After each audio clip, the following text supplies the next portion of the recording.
This is a commercially available upper forelimb splint, a left one. They come in a variety of sizes, and in order to fit it, you are going to want to start by fitting it to the humerus itself. It should go from the shoulder to the point of the elbow, and you can cut it down through the ridges that you see.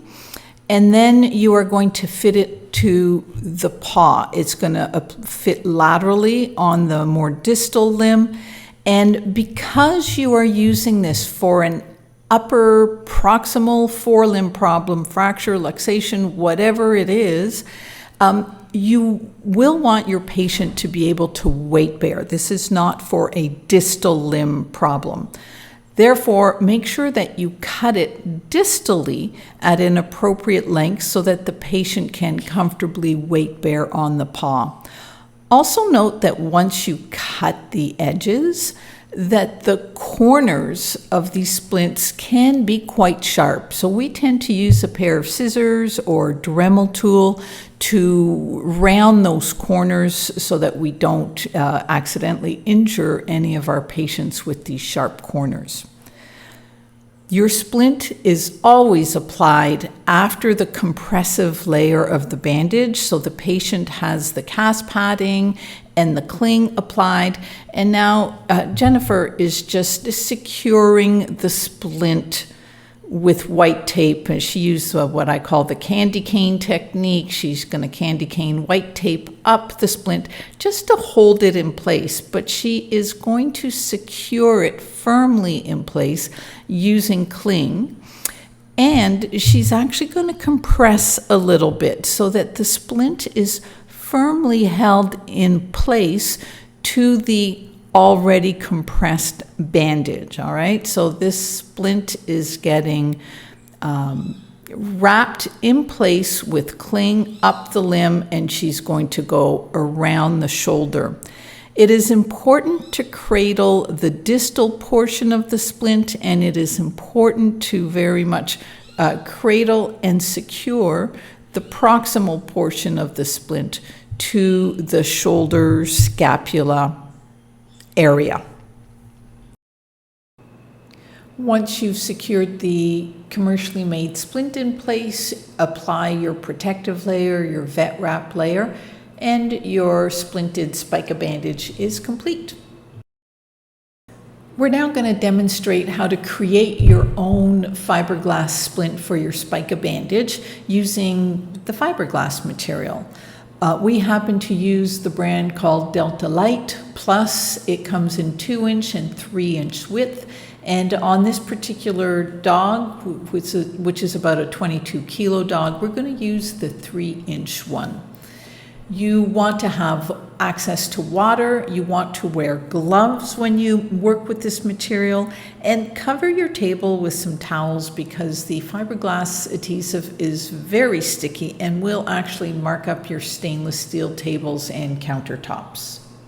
In a larger or heavier patient, you may want to consider using 2 packages of fiberglass material because otherwise the splints do tend to break, and they break right at the shoulder area.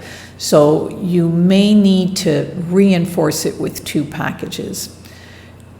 Ensure that you have the cast padding and compressive layers of your spica bandage applied to the patient before you open up the fiberglass material.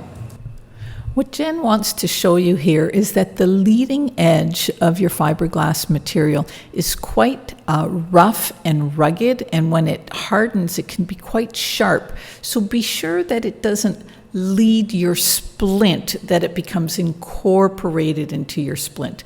So she just lays out the material, starting close to the toes, goes beyond the midline, reaching out to the opposite scapula, back to the toes and covering that leading rough edge, back to the midline. So the materials are overlapping nicely at the toe, but as she moves proximally, she fans it out a little bit. So your splint is going to be a little bit wider proximal and narrower distally. at the toes. Again, if this was a bigger patient, as she's going to finish this roll here, she would just then start applying a second roll in the very same manner. Once she has done what she has just done, and that is lay out her fiberglass material in the manner that she more or less wants it to be, she's going to carefully grab it by the edges, so the proximal and the distal edges that she's holding in her hands, and is going to soak the material just a few seconds in the water and removing the excess water from the material. So proximal is up, distal is down, and she is now reapplying the moistened fiberglass material back the way she got it, more or less. But this is now where she's going to mold it and make it fit to the limb. Now for the spicas, she likes to have it come down and be a little bit more palmar than lateral, which makes a lot of sense to me. And it's important as you're rubbing your hand on the splint material, keep your hands flat and the pressure even, because you don't want to create indentations into this easily moldable splint material. All right, so as it's being formed, very gentle. She's going to hold it in place with some cling, and she's not compressing it a lot, just a little bit, so that it kind of hugs the leg and will mold itself. She's being very careful to apply the pressure evenly over the limb and not to create any creases in the fiberglass, just to make sure that it's nice and smooth. All right, so this does take a little bit of focus to be able to do that. Now she's not necessarily going to wrap the material all the way around the dog here, her cling material. She just wants to hold that fiberglass in place while it hardens. She wants to hold the limb as if the dog was standing, which of course the dog is not. So she is going to hold the limb up a little bit. We'll get a better view of this in a sec. She's going to hold the limb up while applying a little bit of pressure to the toes and proximally at the dorsal area. She's sort of compressing the toes as if the dog were standing a little bit. So we've held it up so it's now in a standing position. Otherwise, this limb would be falling down, right? So she's holding it up and applying a bit of compression to it.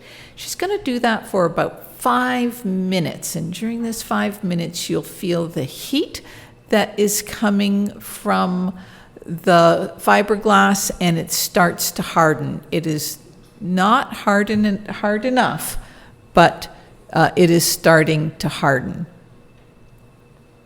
It will take about 15-20 minutes for the hardening process to be complete. Once the first 5 minutes, the initial hardening has taken place, she will then just place a towel underneath here to hold the limb up. You might guess that it would be rather important for your patient to be rather relaxed during this process to allow the fiberglass to harden. So you may actually want to sedate the patient, or maybe have the patient under a very light general anesthesia, so that the splint can harden properly. But there's no point of going through all of this and not taking the time for that splint to properly harden. Once the splint is properly hardened, then you are going to apply the vet wrap, the protective layer, and you are then finished with the bandage. You will be able to reuse the splint with every bandage change, but this splint is definitely created just for this patient.